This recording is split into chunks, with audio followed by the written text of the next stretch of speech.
Hello friends, this is Om Prakash Samantrai, and in this video we're going to discuss referential integrity constraint, which is achieved using the foreign key, and how to implement this foreign key in SQL. That is the discussion subject content of this video. Directly we'll understand the concept using this example. Consider these two tables, student table and department table. The roll number is the primary key of the student table. Department number is the primary key of the department table. You can see there is a relationship exist between these two tables through a variable or through an attribute called as department number. So department number in the student table is called as your foreign key. It refers to the primary key of this department table. So this one is your foreign key, right? So department number is your foreign key, which refers to the primary key of your department table. So department number is your foreign key in the student table, whereas that is the primary key in the department table, right? So which table need to be created first? Department table should be created first because that is referred by some other table. So first you need to create the department table, then only you can refer the primary key of the department table, right? So to create the department table, you need to use this statement: create table department. This is the DDL command. So create table department. Department number is the primary key, D name and D location. So in this case, department number, the domain or data type is number size 10. The same domain must also be given in the foreign key. While creating the student table, when you define the DEPT number as the foreign key, in that case you need to give the same data type, then only you can create the foreign key here, right? So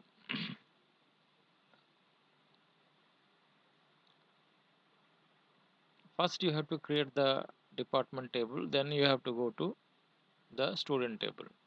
Fine. If I delete the department number 20 from the department table, is it possible if I don't use any on delete cascade? On delete cascade while creating the table. See here, while creating the student table, I have used a keyword called as on delete cascade. If I don't use this on delete cascade, then you cannot delete any row from the parent table because that is been referred by some of the rows in the child table. In this case, student is your child table, department is your parent table, because student refers to the primary key of department, right? So if I delete 20 from the department table, then automatically the rows which refers the value 20 should also be deleted in the student table. To make it happen, you need to use on delete cascade while creating the child table. So this is the code to create the child table. Let us execute this code. So you need to create the department table first. So let us create the department table first using our command line editor.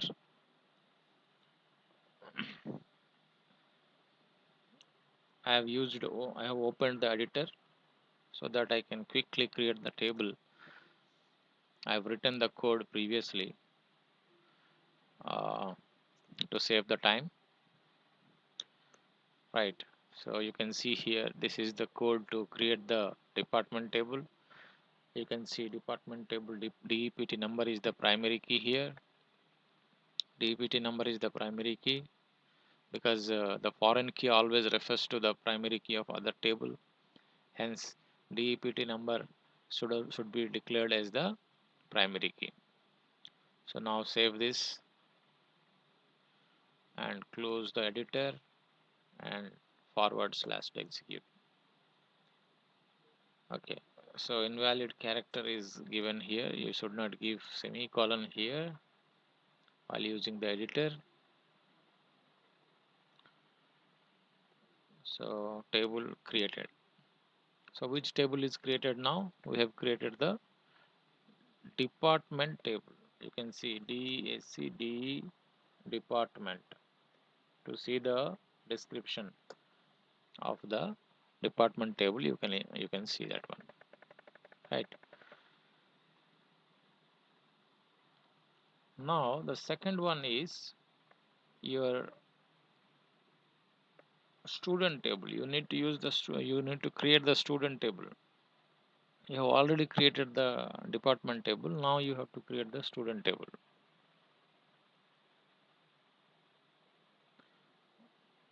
So you have already written the code.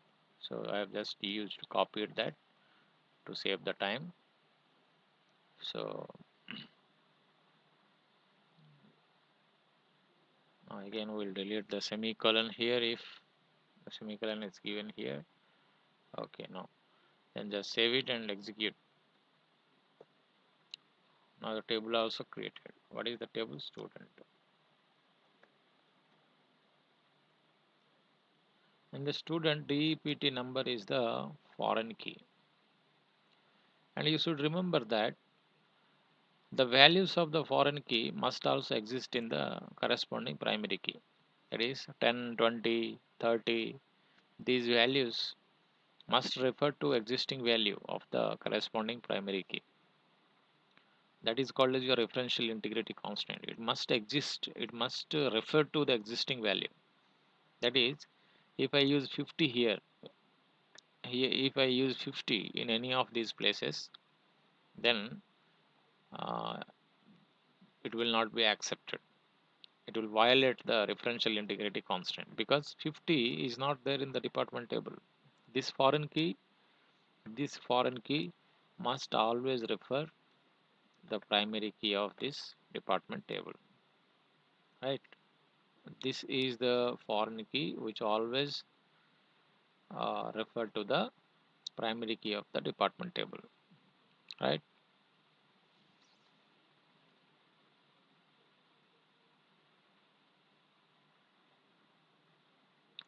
So this is your foreign key, this is your primary key. So this foreign key always refer to this primary key. So you can see this is the child table, this is the parent table. Okay, this is the parent table. Anyway, now you can also insert the values like 501, 5 Sudhir. So these rows can also be inserted in the student table as well as you can insert into the department table using insert statements. I will not explain you how to insert the rows into the table because we have already discussed in our previous videos. And you check yourself, if you try to insert one more row in the student table having 50 as the department number. Suppose 50 you want to insert here in the next row, whereas 50 is not there in the department table. Now you just check what happens.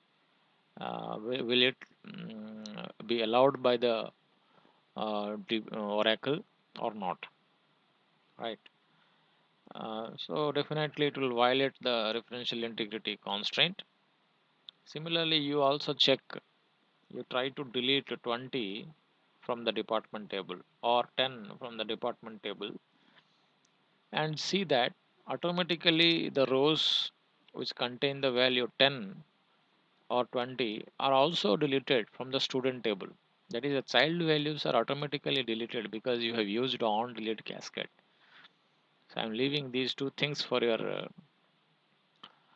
uh, assignment, and please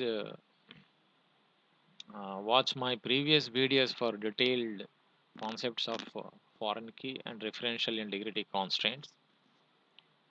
For any questions, you can uh, give a comment in the comment section, or you can also mail me, right? So please subscribe to this channel so that you can get more and more upcoming videos.